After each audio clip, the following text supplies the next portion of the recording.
Hello. Hello, சொல்லுங்க madam. காது doctor கதிரேசனா?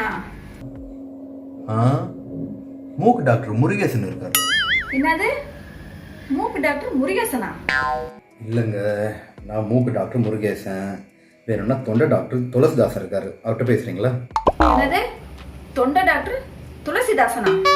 Hello, காது மூக்கு தொண்டை பார்க்குற டாக்டர் கதிரேசன் இருக்காரா? நீங்க கதிரேசனுக்கு ஃபோன் போட்டீங்கன்னா என்ன கேட்டிருக்கணும்?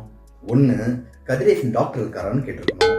இல்லைன்னா ஷார்ட் அண்ட் ஸ்வீட்டா இஎன்டி டாக்டர் இருக்காரான்னு கேட்டிருக்கணும். இது ரெண்டுத்தையுமே கேட்காம நீங்க தனியா பிரிச்சு காது டாக்டர் இருக்காரான்னு கேட்டீங்க.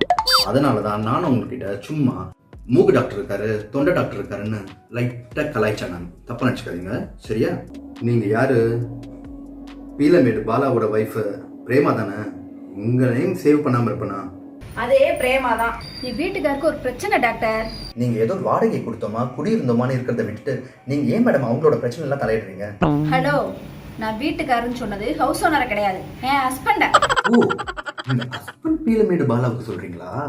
நீங்க வெறுமனே வீட்டுக்காரன்னு சொன்னோன்னே நான் உங்க ஹவுஸ் ஓனருக்குன்னு நினைச்சிட்டேன். நான் ஒரு வாரமா என் புருஷனை ஃபாலோ பண்றேன் டாக்டர். அவருக்கு காது சரியா கேட்கவே மாட்டேங்குது. காதுல ஏதோ பிரச்சனை போல இருக்கு, அதுக்கு தான் உங்களுக்கு ஃபோன் பண்ணேன். காதல பிரச்சனையா? இது காதல பிரச்சனைன்னு சொல்லுதா இல்ல காதல பிரச்சனைன்னு சொல்லுதா? ஓகே ஓகே, ஒன்றும் கவலைப்பட தேவையில்லை. இனிமே நான் சொல்ல போகிற விஷயத்தை தான் நீங்கள் ரொம்ப கவனமாக கேட்கணும். அதையே கரெக்டாக ஃபாலோவும் பண்ணணும். ஃபஸ்ட்டு வீட்டுக்குள்ளே போய் அவர் எந்த இடத்துல உட்காந்துருக்காருன்னு பாருங்கள். ஒருவேளை அவர் வீட்டு ஹாலில் இருந்தாருன்னா உங்கள் வீட்டு ஹாலுக்கும் வீட்டு வாசலுக்கும் எப்படி ஒரு 30 அடி தூரமாச்சும் இருக்கும்னு நினைக்கிறேன். ஸோ உங்கள் வீட்டு வாசல்லேருந்து அவர்கிட்ட முதல்ல ஏதாச்சும் கேளுங்க. சரி டாக்டர், நீங்கள் சொன்ன மாதிரி நான் இப்போவே ஃபாலோ பண்ணுறேன். தேங்க்யூ. ஏங்க ஏங்க, காலையிலேருந்து கம்ப்யூட்டர்லேயே உட்காந்துருக்கீங்க, ஒரு காஃபி போட்டு தரவா? ஏங்க, மணி 8:30 ஆஃபீஸ் போலியா? டிஃபன் எடுத்து வைக்கவா? ஏங்க, ஆஃபீஸ்க்கு சாப்பாடு எடுத்துட்டு போறீங்களா? சாப்பாடு கட்டட்டுமா?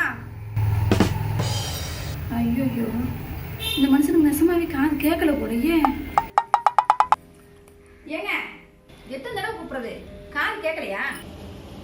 யாருக்கு நீ காது செவிடு? செவிட்டு கழுத. நீ கேட்ட கேள்விக்கெல்லாம் டான் டான் நான் பதில் சொன்னேன் தெரியுமா? 4 கேள்வி கேட்ட, 4 கேள்விக்கு 4 பதில் சொன்னேன்.